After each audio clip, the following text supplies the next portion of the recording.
I will soon have a sudden windfall, and my attempt to spend nothing for a full year. Kind of interesting. Let's get into it. Howdy, Fi guys. Growing up, life was a constant struggle. My childhood was marked with the kind of poverty that many would find hard to imagine. My mother, the absolute sole breadwinner, juggling multiple low-paying jobs just to make ends meet.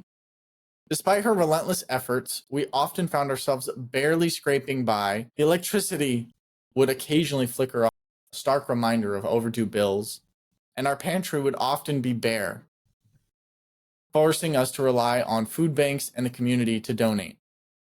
The shoes on my feet were always one size too small, or riddled with holes, because buying new ones was simply not an option.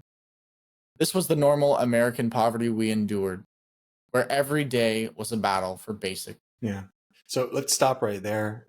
I recently read a study that said that, obviously envy is going up in this world. Like there are more people who want more. And I think a lot of it has to do with social media, obviously, but also TV. Like television, when it came out back in the 50s, I think, 60s, when television first came on, like it was Leave It to Beaver. And the family that you got to like see yourself or compare yourself against was a normal American family. Nowadays, if you turn on a television show, you don't see poverty very often. The only time you're watching a show about poverty, it's going to be a really sad show, But the average show is showing like Keeping Up with the Kardashians, or people are just extravagantly rich all the time. That plus so that's your normal. You're comparing yourself to these people's quote unquote normal. Then additionally, you go onto social media and you're comparing yourself to people's normal, which is only the highlights that they want you to see of their life. They're not showing you the shitty parts of life. They're only showing you the sad parts or the happy parts. And most of the time, those happy parts probably aren't even real. They're going on to some jet that they found somewhere and they're taking photos in front of it as if it's their jet when it really isn't. Yeah, exactly. Kind of a weird. Compare yourself to the right person. So like this guy, if you're thinking that your life is hard right now and because you're living a middle-class lifestyle and you can't buy your second house, compare yourself to this guy and you'll see how like less blessed you are. Or compare yourself to my freaking Uber driver who was from Iraq and his wife still isn't here because he had to flee his country. Absolutely.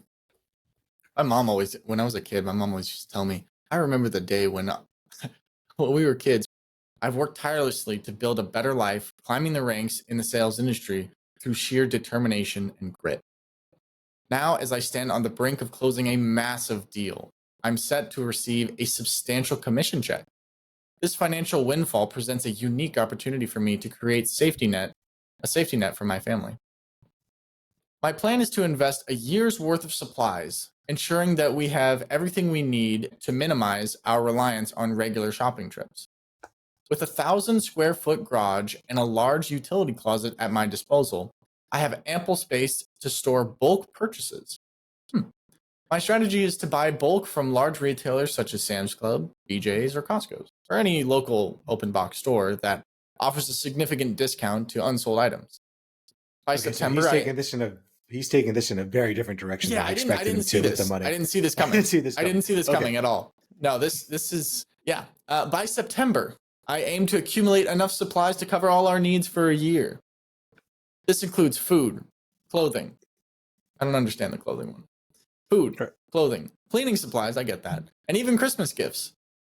Interesting. The goal is to reduce shopping trips to zero, allowing us to save close to 100% of our income and set aside. Okay, I see. Okay, so he says to set aside 100% of our income as possible, okay? Aside from regular reoccurring expenses like mortgages, internet, and phone and insurance. Okay, yeah, I was wondering, like, are you still gonna pay your bills, or like, what are we doing here? Like, we're just gonna defer that to like. I'm just gonna press pause. I defer. I'm just gonna press defer. We're just gonna I called shenanigans. I get a year. It's done. Exactly. For perishable goods, I plan to invest in a couple chest freezers. Okay, that's kind of like what you have, Chris, right? It's like the ones you can basically get into. Yes, I have a very large chest freezer, which is currently a cold plunge, but it's a Chris stew, basically, enabling us to store fresh meats and produce. Non-perishables will include canned foods, dry food, preservatives, and pickled items. By stockpiling these essentials, I hope to create a buffer against any financial uncertainty to ensure my children never experience the insecurity that marked my early years. What are your thoughts on this approach? I'd love to hear your experience and any advice you may or may not have this plan and making it a success. From rags to riches, I'll break the cycles, stitches, because I'll be stocking up with pride, so I'll never be denied. Did we become a prepper podcast? We are now. We are now. I won't deny this. Chris and I, listen, I like prepping, but I'm not in that stage of life yet. I'm not there yet. Don't get it twisted. I would love to have a bunker. Why? Yes. Don't worry about it. Yeah, don't worry about it. This took me by surprise. No, when he said he's going to make more money, I was just like, oh, great. I was not expecting that he was going to say that we're going to basically prep for a year and not have to spend any money. So to our listener, the first thing I want to say is, look how far you've come. You've really made it. Like, again, you compare yourself to where you started.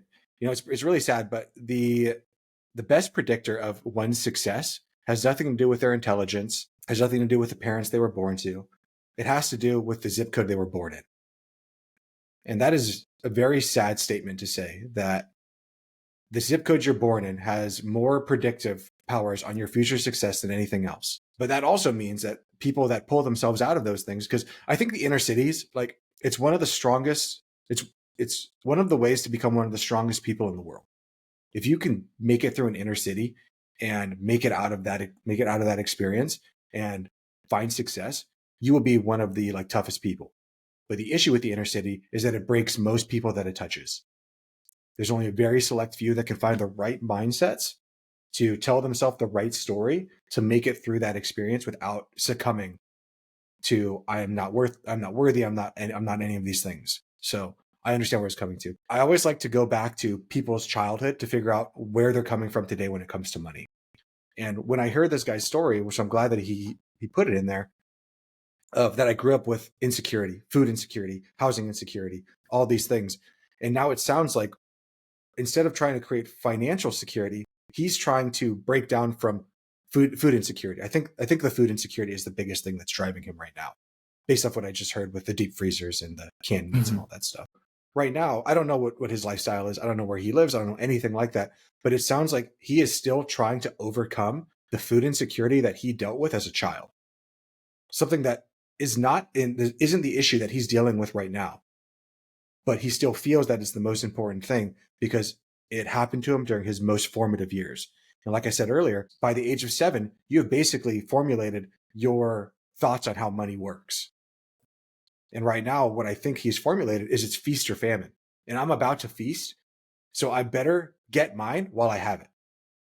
Because he grew up with his mom seeing like she had to work so hard, and it was either all or nothing. And I don't know, maybe he grew up, I see this a lot with families that don't have a lot. It's, hey, I just got this bonus check. Let's spend this money real quick. And they'll go and they'll blow all the money. And now they're inside the same exact situation rather than how can I save that? Because they think that if I keep this money, it's going to be taken from me. Because unfortunately for a lot of those families who especially immigrated from other countries, they were exactly right. That money was taken from them. And in many ways, due to inflation, that money is still being taken from them here in America. But unlike other countries, you have the ability to invest that money into producing assets that other countries just don't have all the time. So what are some of your thoughts on this one? This definitely went in a different direction than I thought it was going to. I mean, I like the idea. Of stockpiling food, so long as it doesn't go bad. Because I don't like wasting food. I agree with what you're saying. I think it's important to plan for the future. It kind of breaks my heart a little bit, though, because if he's like, as soon as I get a huge check coming, huge, can take care of us. First thing I'm thinking about, food. I can only imagine how many times he had to go to bed hungry, wake up hungry, go to lunch when all the kids are eating and he didn't have anything. Like, that must be a deep, deep pain weighing on his shoulders. I could never understand it, but it doesn't take a psychologist to understand that it's still sitting with him, right? He wants to take care of his family in ways that he wasn't taken care of. And that's commendable. I highly respect it. I respect it. But once you turn your money into food, you can't turn your food back into money, right? Yeah, not as easily. It's not as easily, unless you're selling cakes, right? And that's not what he wants to do. I understand where he's coming from. I don't disagree with saving up money well, obviously I don't disagree with saving up money. I don't disagree with saving up food, right?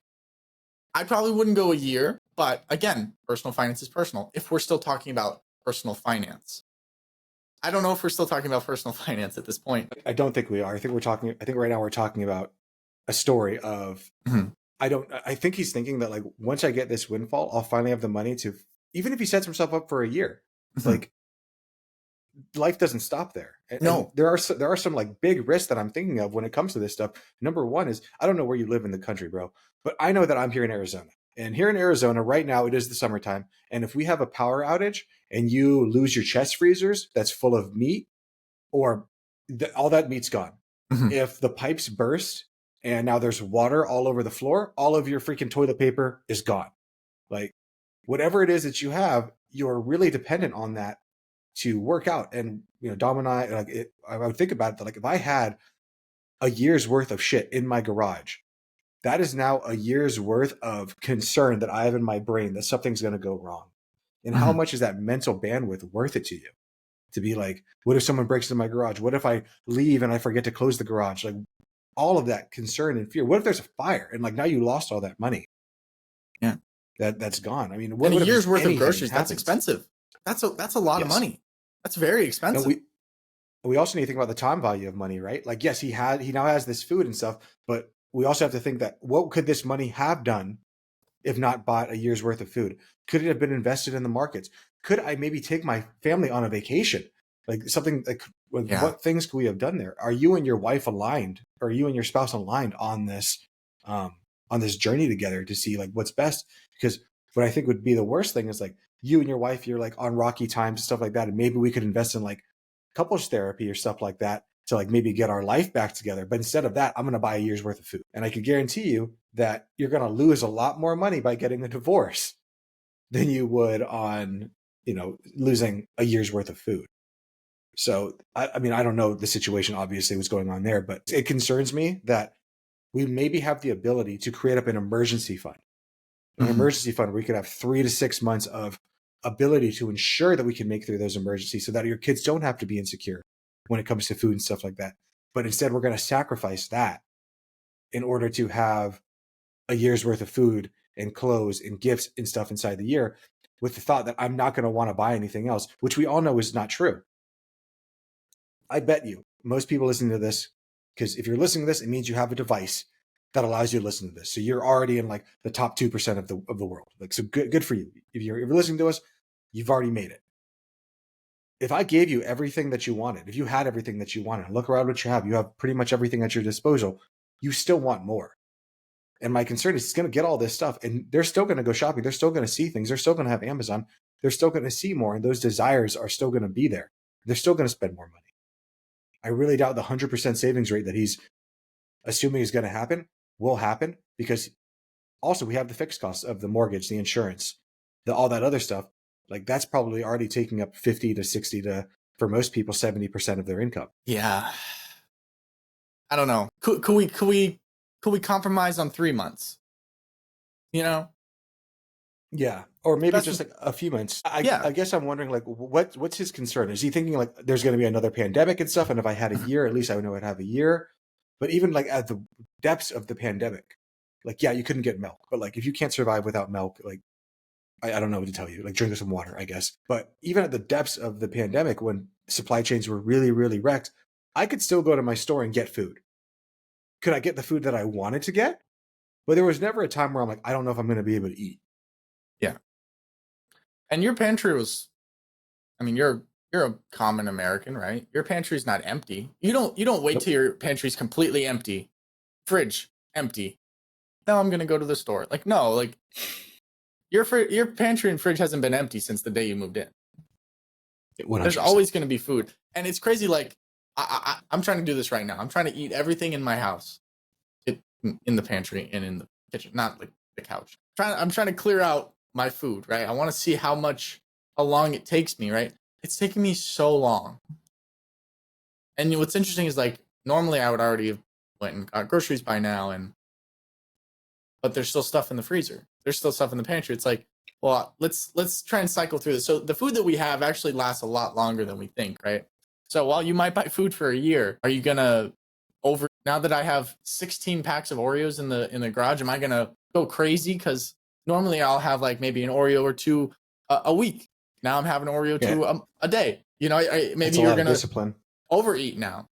Yeah, it would be tough. You know, I think a lot of the formative years I had was when I was a wrestler. And Mm-hmm. when people would sit there and they're like, my wife especially, she'll look in our pantry and like in our fridge and be like, there's nothing to eat.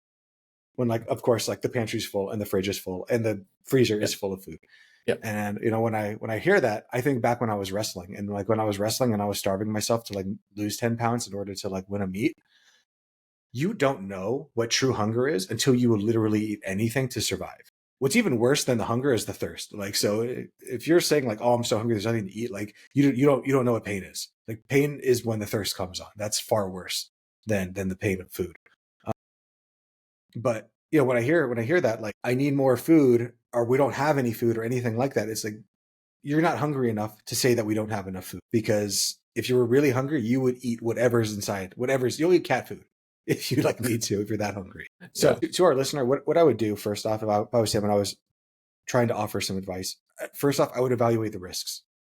What's the opportunity cost of not having that money? Because now I don't know how much money you're going to get on this windfall, but before we start counting our eggs too, let's make sure that before we start buying the deep freezers, because we're also going to lose a lot of money on buying a bunch of deep freezers, buying shelves, buying all that stuff that isn't going towards your bottom line.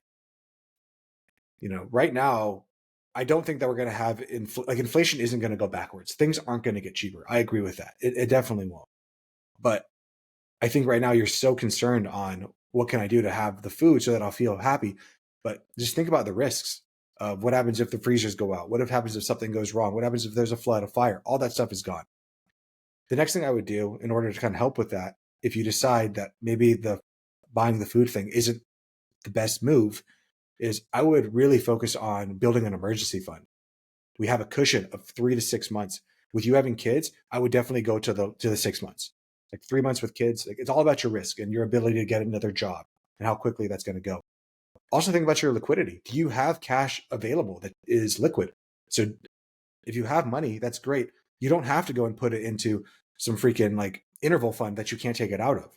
You can put it into just a bank CD or even just a savings account or something like that that's liquid. And then the money that is above the 6 months or 12 months or whatever your emergency fund is, we can put that into the S&P 500 or into the NASDAQ or into the Dow or into a broadly diversified index of funds. After that, like, I really want you to focus on compound interest and diversification. And we really want to invest, if we are going to invest some of that money above the emergency fund, we're going to invest it in the long term.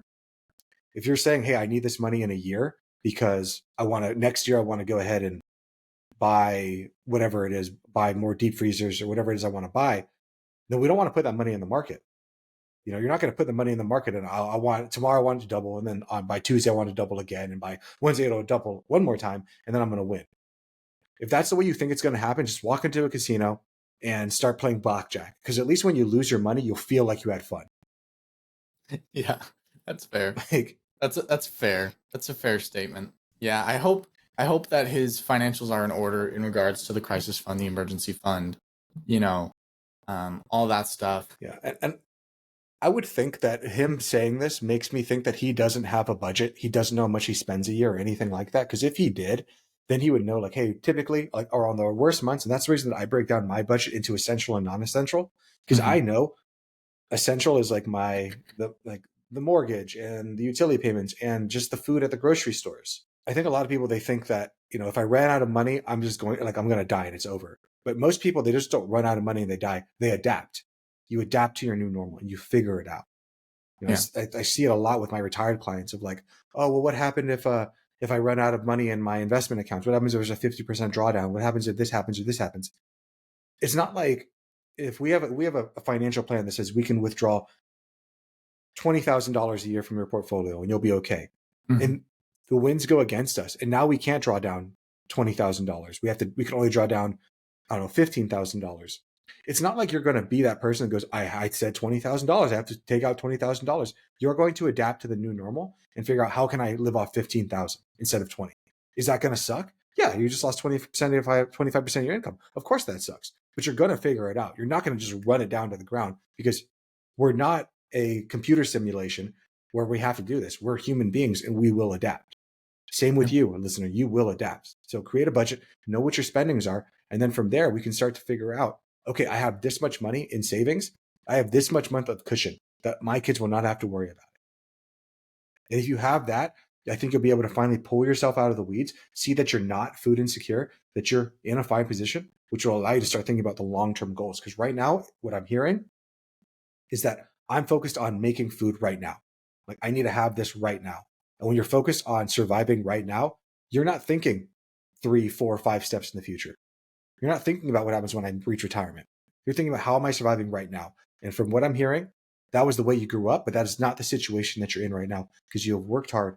You put yourself through all this stuff. It was your grit, your tenacity to get you this sales role that allow you to close this business, allows you to do whatever it is that you're doing right now so that you're not in that situation. But your brain is putting you back in the situation that you had in your childhood. But that's not the situation you're in anymore. So think of this thought. Does this thought serve me?